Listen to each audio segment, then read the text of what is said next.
Монголчууд маань эртнээсээ наадамд 3 даваатай, найрамд 3 дугаараатай гэж байдаг. Тэгээд олон одоо монголчууд маань бол сайхан дуулдаг.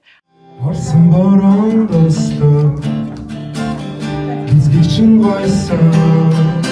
Хэд дунд бас дуулахгүй чимээг хүн шиг сууж яадаг. Солгой хоолойтой гэж өөрсдөө боддог бас хэсэг бүлэг хүмүүс байдаг. Би бол тэр хүмүүсийн багш одоо байхаар өөрийгөө боддог. Яагаад тэгэхээр чимээг өхөн байгаад өөрийнхөө одоо сэтгэлийн гой үгийг, сэтгэлийн бодлыг одоо бүх сайхан зүйлээ дуугаараа ингээ гаргах тэр боломжийг өөртөө бас олгож чаддаггүй тэр хүмүүст багш нь одоо дуулах аргыг нь зааж өгöd.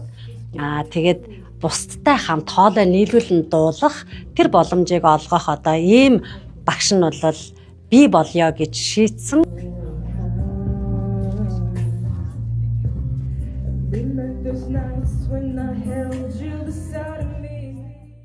Солонгос нутагт нэлээ их одоо номонд өөрийгөө зориулсан. Яагаад тэгэхээр өөрийгөө ер нь хөгжүүлье. Бас нөгөө талаар яагаад солонгос хүмүүс одоо ингээ харахаар одоо бидний насантай ойрхон ирнэ, илүү хөнгөн шингэн, илүү одоо ингээд нөгөө урт наслаад байна. Нэгдүгээрт, хоёрдугаарт дэлхийдээ бид нар хөгжил одоо нийлүүлэхийн тулд бид нар эхлээд одоо яг сэтгэлгээний үед бид нар яаж одоо тэднэртэй адилхан сэтгэх вэ гэдэг талаар нэлээд сайн судалсан. Тэгээд бас амжилттай байхын тулд баялаг хуримтлуулахын тулд яах ёстой вэ гэдэг. Тэгээд тэрний хамгийн гол зүйл болохоор зэрэг давуу талаа өөрийнхөө нэгдүгээр давуу талаа олох, хоёрдугаарт бусдаас онцгой бай гэсэн. Ялангуяа Quincy Jones-ийн 12 нот гэдэг номон дээр бол бүр ерөөсө бусдаас давуу бай, содон бай гэдэг. Тэгэнгүүт би бодсон байхгүй. Миний содон байх юу вэ гэж бодсон чи би сойст байхдаа манай жүжигчний ангид бас хүн болгон маш мундаг одоо дуулдаг орж ирдэггүй. Яагаад тэгэхээр жүжиглэх авьяастай. Тэгээд жүжигчний ангид бол маш гоё ингээл би хаа царай зөөс шүүд мөд гэл ингээл хардаг. Тэгээд зарим тохиолдолд ингээд нэг жоохон дуулах чадвар нь нэг сайн хөгжөөгүй тийм шавнар маань байсан. Тэгсэн чинь надаа багшаа би солгой хоолойтой байсан та намайг дуулдаг болгосон. Тэгээд багшаа шавн одоо ингээ хөтлөөд дуулаад жүжиглээ явж байгаа шиг гэдэг ийм нөгөө бүр фэйсбүүкээр над руу меншн хийгээд тэгээд би миний онцгой юм чи энэ юм байна штэ гэд тэр ингээ номноос уншсан зүйл миний хайж исэн тэр яг цаг мөчтөр шавийн минь тэр юу орж ирэнгүүт би ерөөсөө яг энэ солгой хоолой бол тэр номын дагуу их онцгой юм байна гэд. Тэгээд миний сургалт бас тийм сонин зүйл нь юу вэ гэхээр нөгөө шавнараа дор хайж одоо өдөр болгон доотлон нэг 10 минут уншаач гэх. Тэгээд одоо жишээлбэл 50 минут ордог нэг удаа. Гэхдээ 10 минут орчим нь бол ингээд номын тухай хөөрөлддөг. Ер нь надаар одоогийн байдлаар дандаа ном уншдаг шавнар маань ирж байгаа. Тэгээд багш нь ийм ном уншсан чи ингэж гарч чана. Чи ямар ном уншиж байна гэд ингээд тэгэхээр зэрэг маш одоо сонирхолтой болдог нэгдүгээрт, хоёрдугаар зөвхөн одоо дууны хичээл бол бас биш.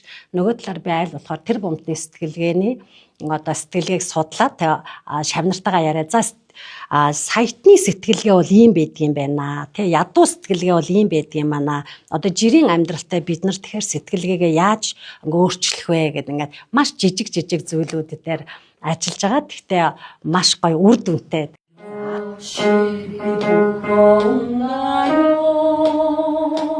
친구가 요즘 잘 나가나요?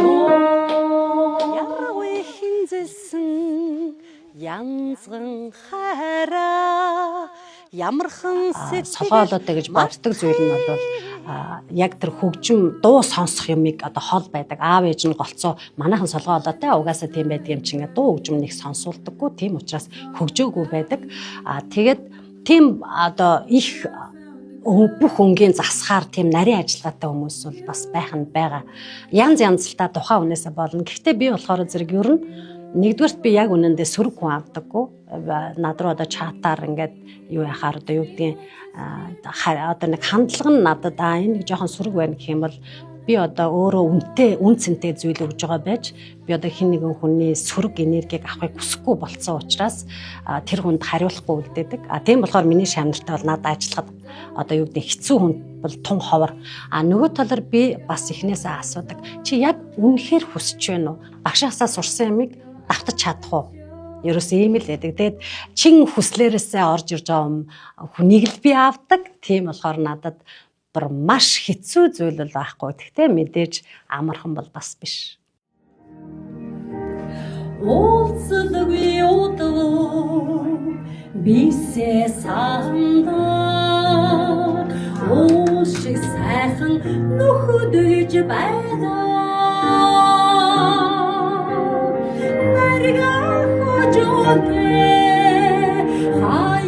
Ер нь соёл урлагийн их сургуульд 2000 оноос багшлаад 20 жил багшилсан 19 он хүртэл те. Тэгээд Сөүл хотод 6 жил амьдрахдаа ер нь бол цахимаар бас танхимаар ерөнхийдөө бол ганцаарчилж ордог ийм сургалт. За тэгээ одоо болохоор зэрэг Улаанбаатар хоттой сууршин амьдраад тэгээд цахимаар Хилийн чондод байгаа монголчуудаа бас танхимаар Улаанбаатар хоттой сургалт явуулж байгаа. Өнөөдөр миний дуун увдас урлан маань нэгдэж байна. Урд дөнгөж төгсөд суйс над дээр төгсөд тэн шалгалт өгөөд дараамын ангид багшаар энэ маань тэнцэж орж исэн. Тэгээд энэ Батаргал маань бас над дээр төгссөн.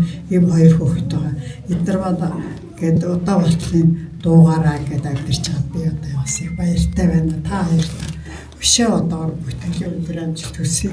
Та бүгдтэй өнөөдөр их сайхан сэтгэл сайхан өнгөрөөрэй гэж хэлээ. Тэгээ миний энэ сургалт маань болохоор ер нь өөрийнхөө одоо дуулах чадварыг сайжруулахад багшийн одоо тусалцааг авж байгаа ийм сургалт байгаа. Тэгэхээр сайхан дуулдаг хүмүүс маань илүү одоо сайн дуулна гэсэн үг. Хараахан дуулж одоо сураг байгаа хүмүүс маань Сэмэрхэн багш дээр яриад маш гоё дуулдаг болно гэсэн үг. Тэгээд миний хувьд бол ямар ч хүнийг одоо дуулуулж чаддаг ийм арга техник байгаа надад. Учир нь намайг соёл урлагийн их сургуульд элсэн ороход одоо ардын багш Ичэн орлоо багш намайг угтаж авч ирсэн. Би Ичэн орлоо багш дээр 1 жил хагас сурсан. Тэгээд одоо Монгол улсын гавьяат багш, Ерөө багш дээр төгсөх хүртлээр суралцсан байгаа. Тэгэхээр би одоо энэ алдартай 2 багшийн арга барил, заах арга барил бол надад байдаг. Бас надад хүмүүсийг дуулуулах тэр одоо маш гоё ирмэлзэл байдаг. Тэгээ би багш нар шигэ дэлхийн давтсан дээр миний шавнар дуулна гэж итгэдэг. Тэгээ ялангуяа одоо Америкийн Got Talent те юу гэж хэлдэг вэ? Тэр чинь гоц авьяастан гэдэг те. Гоц авьяастан одоо өөр бусад улсуудын гоц авьяастан одоо тэр уралдаануудад миний шавнар гарна гэж итгэдэг.